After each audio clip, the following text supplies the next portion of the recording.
यस दोस्तों, आज की शाम जो है रिंगचंद अमर शिगरी के नाम है। चोलिस्तान में हम आए हुए हैं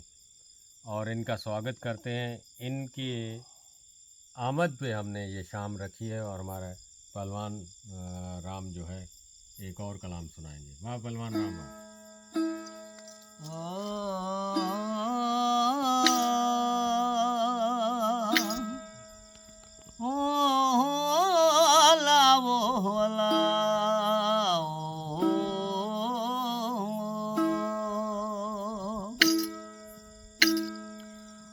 मच्छी दा मौत जडा थिवे जडा डंड दा पानी सुके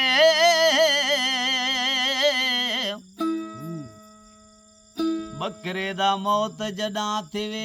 जडा काती नाल कुसे कागज दा मौत जडा थिवे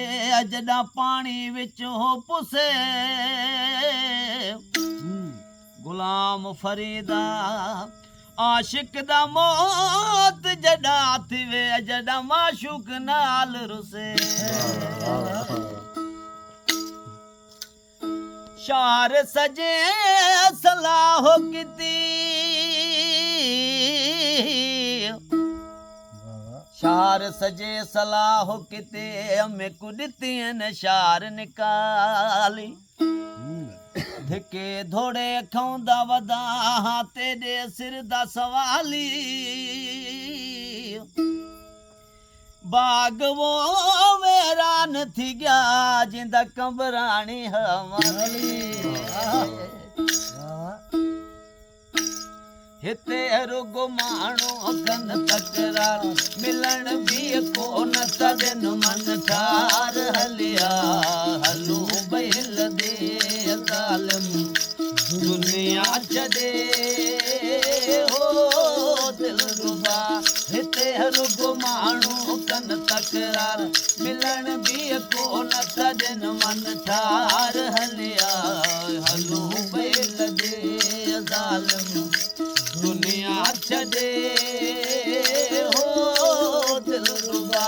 हिते रुगो माण्हू कन तकरार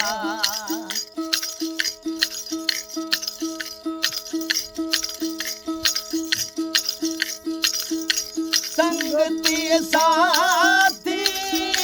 घर जा भाती खयो वतन ता कोण लए काते संगती साथी घर जा भाती खयो वतन ता कोण लए मिठड़ा रोज तो गाई मार टके जो इज्जत बिना है वो यार हलिया हलू बैल दे ज़ालिम दुनिया छॾे हो दिल रुबा हिते रुगो माण्हू कन तकरार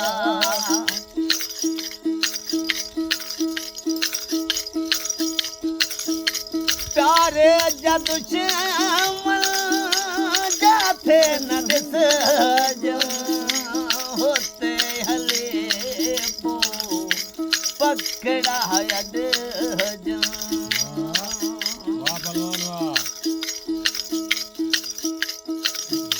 प्यारे जद श्यामल जाथे न दिस होते हले पकड़ायद हुकूमत पंहिंजी हलायूं पाण कढो ना बे कंहिंजी अतगाण हलिया हलो बैल दे ज़ालिम दुनिया छॾे हो दिल रुबा हिते रुगो माण्हू कन तकरार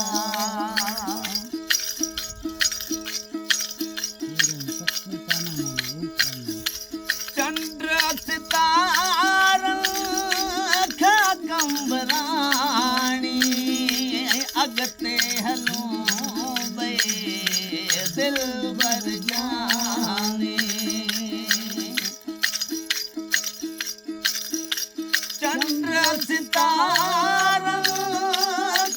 कंबराणी अगते हलूं भई दिल भर जानी जिथे है रोके कोई न सके उते हल दर्शन ढोल कजे वो हलिया हलूं भई लदे ज़ालिम दुनिया छॾे ओ दिल रुबा हिते रुगो माण्हू कन तकरार मिलण बि कोन थजन मन ठार हलिया हलूं बैल दे ज़ालिम दुनिया छॾे हो दिल रुबा हिते रुगो माण्हू कन तकरार। वाह पहलवान राम। दोस्तों, आज जो हम सहरा में मौजूद हैं सज्जे वाली दड़ी चक 138 भी, और हमारे साथी जो रिंगचन अमर शिगरी ये गिलगित बल्तिस्तान से आए हुए हैं। तो आज की शाम जो है ये रिंगचन अमर शिगरी के नाम करते हैं।